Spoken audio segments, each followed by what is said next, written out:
Hello guys, you're all very welcome back to the second installment of the nutrition videos on Belvedere College Health and Wellbeing YouTube channel. This week I'll be looking after the lunchbox snacks, which again is adapted from Davey, performance nutritionist. It's a coconut and cashew squares bar. Sen and Coakley will be cooking a chicken stir fry adapted from none other than Gordon Ramsay.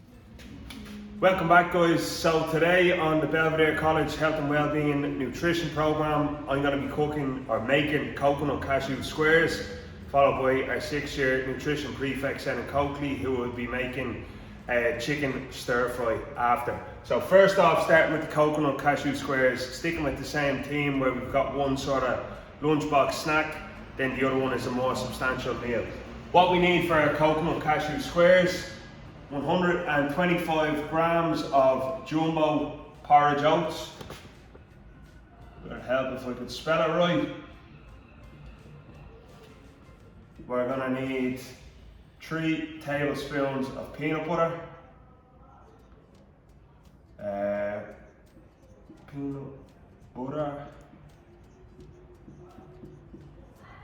We are going to need 4 tablespoons of honey.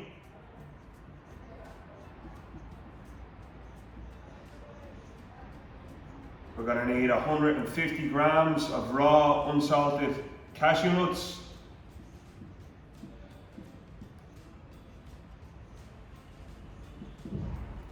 We are going to need 50 grams of dried cranberries.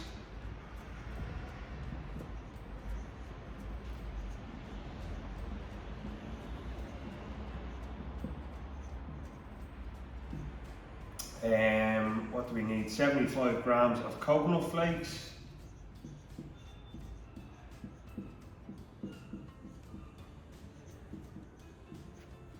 Two tablespoons of coconut oil.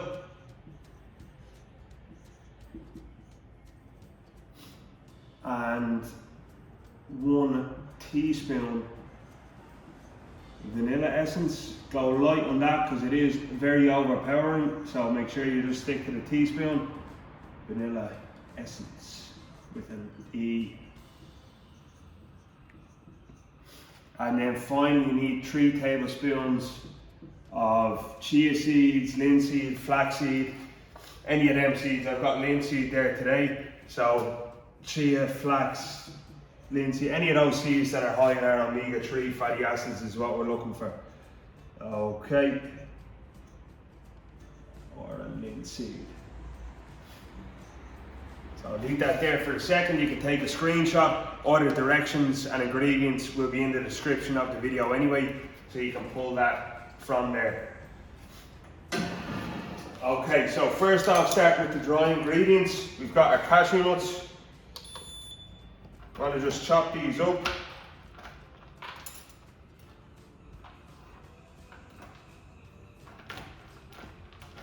Just coarsely chopped. It doesn't have to be absolutely tiny, we just want to break them up slightly. As I said, we want them coarsely chopped, so they don't have to be chopped really fine. Chunky enough chop, 150 grams, and they can go straight into the mixing bowl. We're going to put all the dry ingredients into the same mixing bowl, so you can just pick up a big bowl that you have at home. Alright, next up is our cranberries.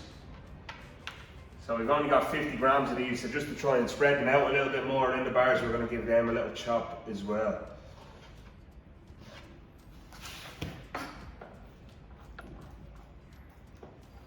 It's ideal snack for a training day or a small break snack. You're going to get slow release carbohydrates from your oats, got nice sugars there from the honey, the cranberries. And then obviously you've got a bit of protein and fats from the nuts, the nut butter, and the seeds. Alright, so again, just coarsely chop. Don't need to do anything crazy with them. They will stick to the knife a bit as well, so just be careful when you're brushing it off that you don't slice yourself.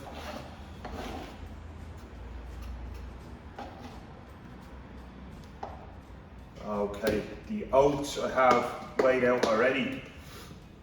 would be fine with just normal porridge oats, but the jumbo oats can kind of have a nice bit of texture when you're making stuff like this with them. We need 75 grams of the coconut flakes or coconut shavings, whatever you prefer.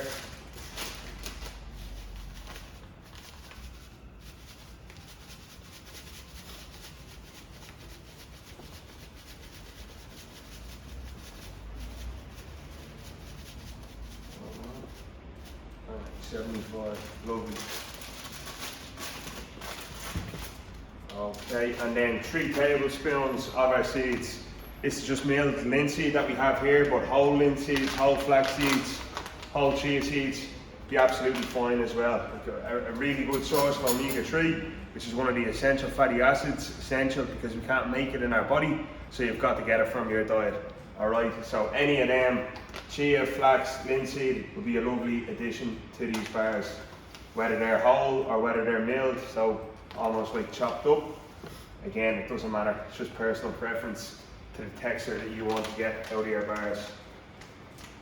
So once we've got the dry ingredients in there, just mix them up like so, just so you get everything covered when we do put in the wet mix, that it covers everything evenly.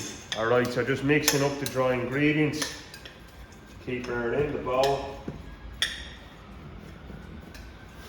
Alright, over here then, we have our saucepan heating up.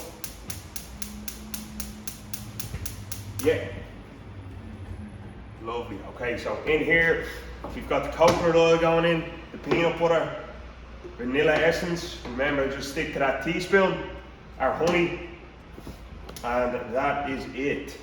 So 3 tablespoons on the peanut butter, 2 tablespoons on the coconut oil, 4 on the honey, and just a 1 teaspoon on the vanilla essence, excuse me. The order that you put them in doesn't really matter. I usually just put the oil in first. It gets the pan nice and moist, or the saucepan, whatever you want to call it.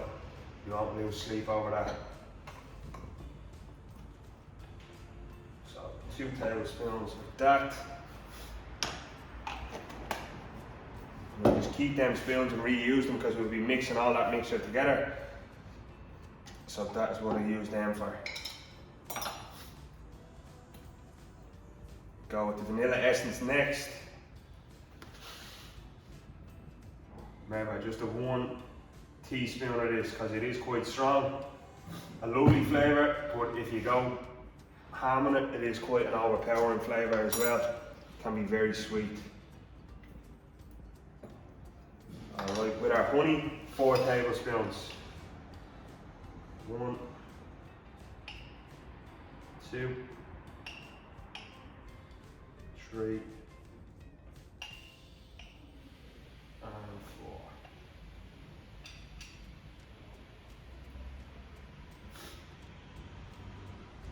Just leave that in there to drip off. And then finally our peanut butter. Just got the 3 tablespoons.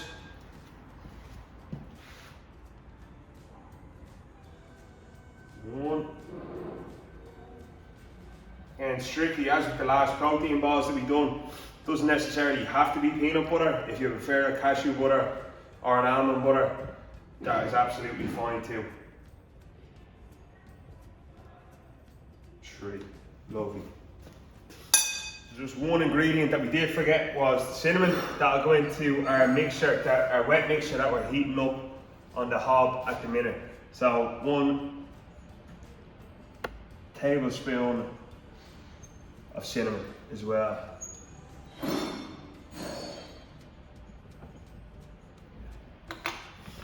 You want to be careful with your mixture on the hob that you don't overheat it, so once you've got it melted into a liquidy mixture, I'll come over and show you now. That is absolutely fine. Just mix everything in, it'll all melt down and bind together. You don't want it to get to the stage where it starts bubbling, because then it won't bind through properly when you go to mix it with the dry ingredients. So just once you can see that the coconut oil is fully melted down, that the peanut butter has become nice and liquidy, you don't want any white bits of the coconut oil like that. You want it fully melted. cinnamon mixed through, and then we'll transfer it over to the dry mixture. Alright, so that is looking good to go now.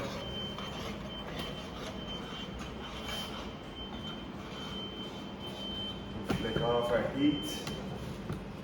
Okay, and this is coming over into the dry mixture that we made up earlier again.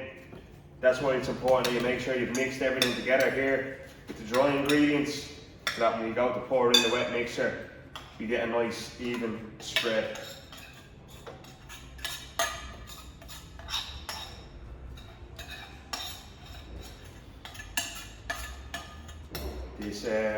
This dish also presents a good opportunity for spoon licking, if you're a fan of that as well. What's left behind in the pot tastes very nice. Okay, so I'm going to mix this together again. Just reusing the spoons that we've already used for it is absolutely fine. Making sure we get everything fully coated.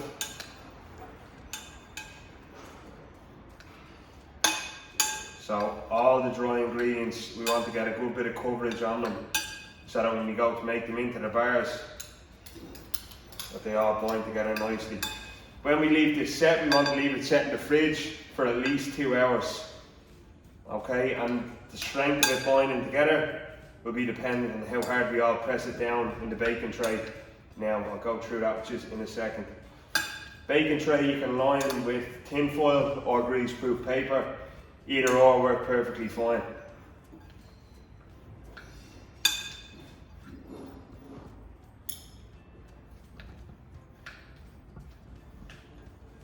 Okay, so now you can see that is all bound together.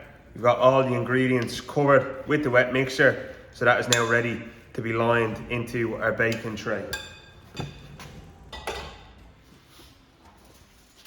Got our baking tray here lined with tin foil. As I said, though, greaseproof paper, absolutely fine. Just lay down a bit of olive oil, a bit of butter, before you put down the greaseproof paper. Put that into our baking tray. Just get a nice even distribution of it.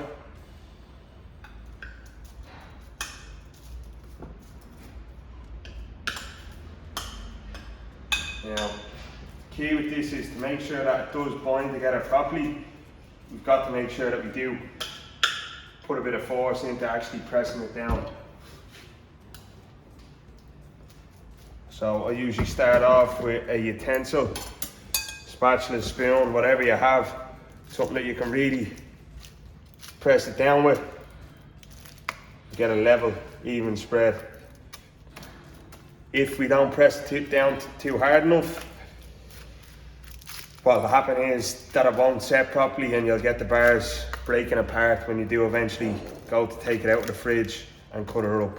So really make sure that you do press it down fully.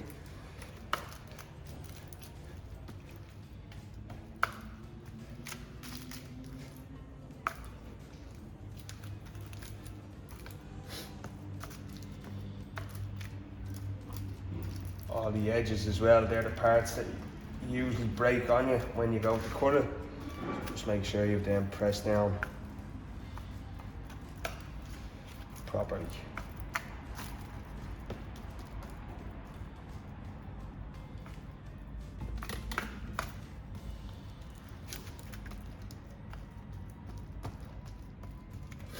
So that is what we're left with. Going to cover that in tin foil now and then leave it to set in the fridge. 2 hours should be fine. But if your mixture, say, maybe was a little bit wetter, just leave it for another hour or two to make sure that it has that extra time to fully harden up and bind together properly. So that is our coconut cashew squares. That will yield 10 portions. So ideal for a school lunchbox snack. Perfect.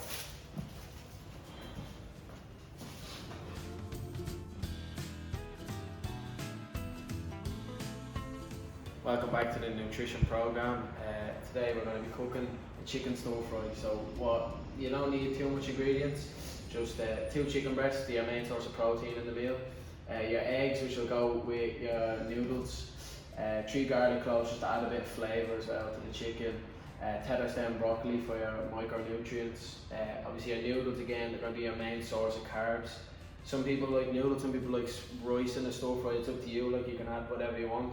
And then soy sauce just to add a bit of sauce to the stir fry. If you like any other sauce like black beans, sweet chilli, sweet and sour, like add that as well, but it's just preference of taste really. So start with, I normally just cook my veg first and my chicken, but key thing with stir fry, because everything is in the pan at once, you want to get everything prepped first so that you're not in the middle of cooking chicken or whatever, you have to cook broccoli or this. I normally go with veg first, then chicken, then add it in.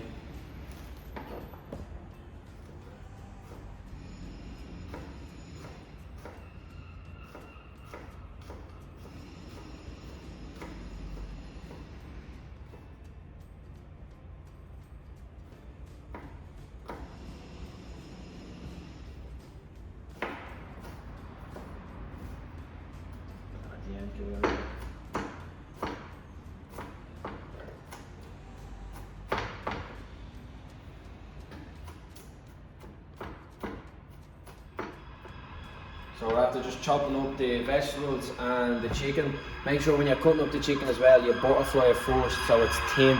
So you want the chicken pieces like really small, just so that, and really thin, just so that when you're cooking it, they cook fast. Because you know you're doing stir fry, you want it to be sort of quick enough. You don't want to be spending hours cooking chicken. The garlic as well, normal size garlic, well not too small. You want it a bit, you want to still notice it in the dish as well. And then the broccoli as well, you want to keep a tiny bit of the stem. I normally cut it diagonally, but you want to keep a tiny bit of the stem just so that it doesn't start falling apart, because if you start cooking them small little stems, it's just going to fall apart. So I normally go for here, time it about, that's the top stem there. I normally cut it diagonally like that, then you're left with that.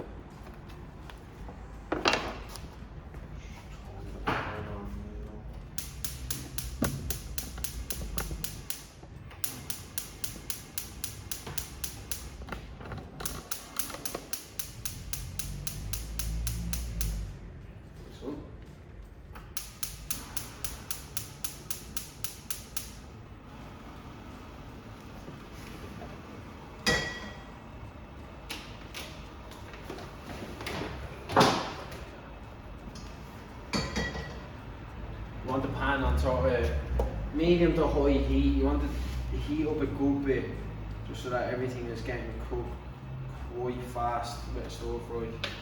You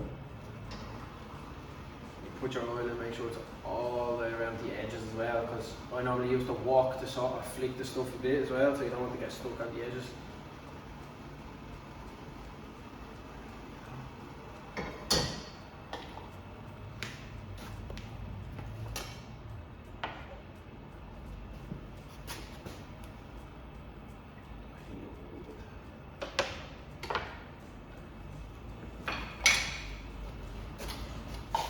The pan's been heating up now for about a minute or two, I'd say.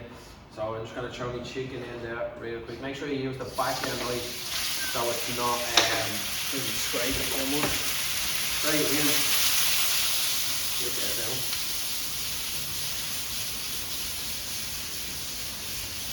Make sure all your chicken are getting coated in your oil.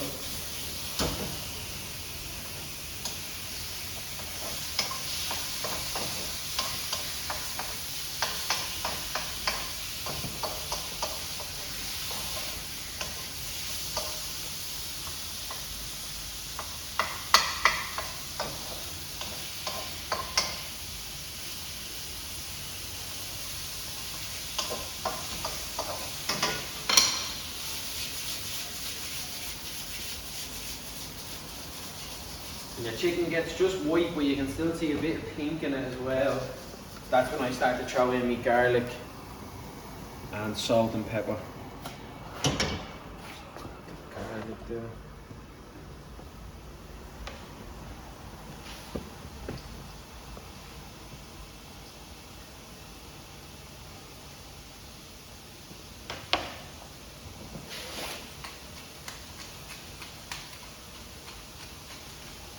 and it's in the pan. I normally just get like one coat layer so that I can see the peppers on every piece of chicken in the pan, and then that's about it. Same with the salt as well, although sometimes you can't even see the salt. I normally get a good big pinch, throw it around, and then give it a shake.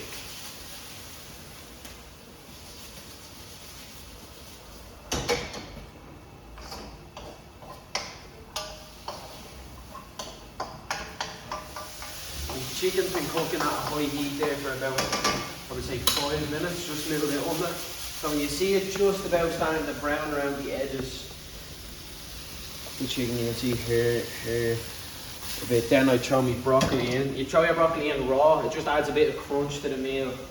Really, that starts your micronutrients and stuff like.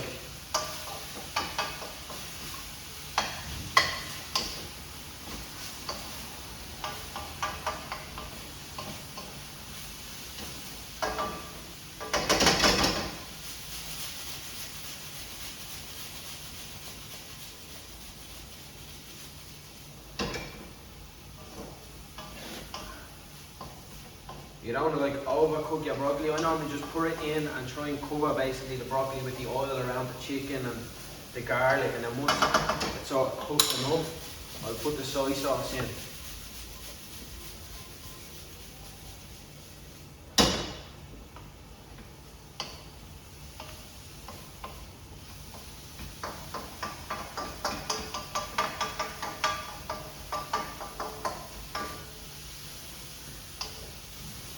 Say that just about done enough there.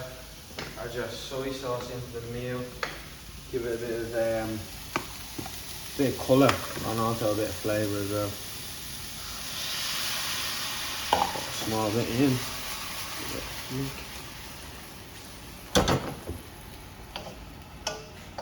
You can see straight away it's kind of stain your chicken, which is good. Like, it adds to the flavour of the chicken as well. Whatever's in the soy sauce, that does it, and then mix with the garlic quite nice as well.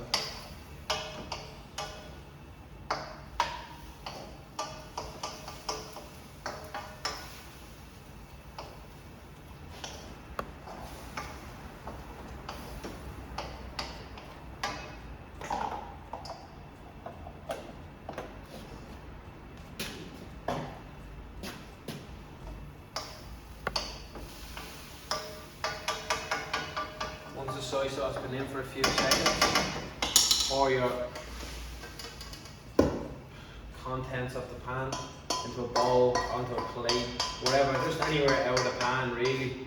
And I prefer a bowl just because it sort of keeps the heat a small bit more than the plate would. Whatever it is.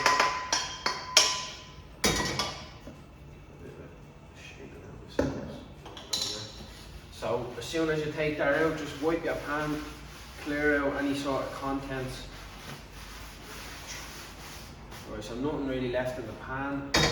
Leave it back on the heat and pour a tiny bit of oil, not a lot at all, just something to coat it a bit.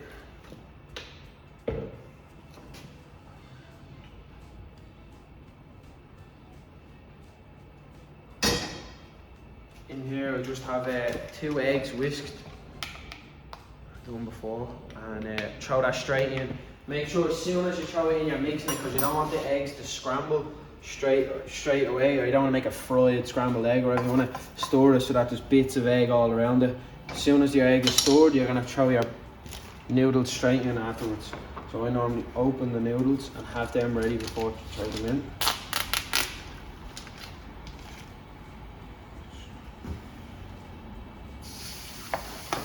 See what I mean straight away about the whiteness of it? It's going to try and fry straight away, so you need to keep storing it.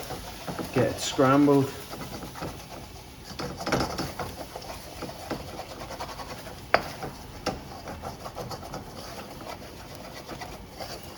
Once it's just about becoming scrambled, then you want to throw your noodles in on top, and just, I have ready to cook ones that you can just put straight into the wok. If you have normal noodles, leave them in hot water or cook them beforehand so that they're cooked now, ready to go into the wok. Just keep breaking up the noodles until all your egg is incorporated into it.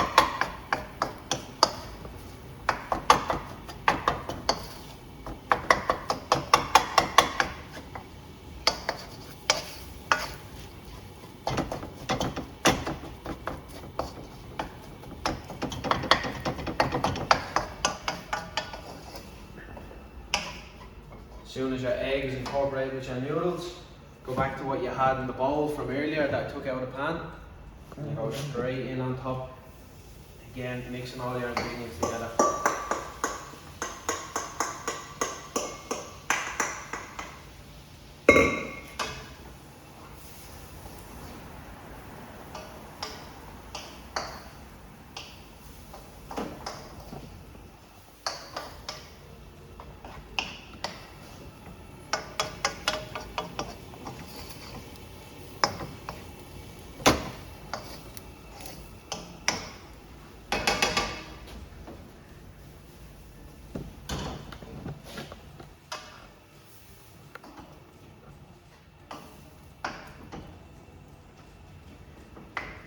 When everything's mixed together then, turn your heat off, get ready to plate it then.